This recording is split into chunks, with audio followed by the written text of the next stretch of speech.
Mahindra and મહિન્દ્રાએ થારની કિંમતમાં 10,000 રૂપિયાનો વધારો કર્યા બાદ હવે સ્કોર્પિયો એન અને બોલેરો નિયોની કિંમત પણ વધારી દીધી છે. સ્કોર્પિયો એનના ભાવમાં 25,000 રૂપિયાનો વધારો કરવામાં આવ્યો છે. સ્કોર્પિયો એનની એક્સ શોરૂમ કિંમત 13.6 લાખ રૂપિયા હતી, જે હવે 13.85 લાખ રૂપિયા થઈ ગઈ છે. તો બોલેરો નિયોની કિંમતમાં 14,000 રૂપિયા સુધીનો વધારો કરવામાં આવ્યો છે.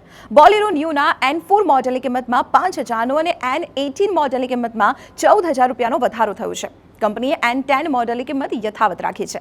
બોલેરોની કિંમત 10 લાખથી 13 લાખ રૂપિયાની વચ્ચે છે. મહિન્દ્રાએ તેની થારના બેઝિક વેરિયન્ટના ભાવમાં 10,000 રૂપિયાનો વધારો કર્યો છે, પરંતુ અન્ય મોડલની કિંમત યથાવત રાખી છે.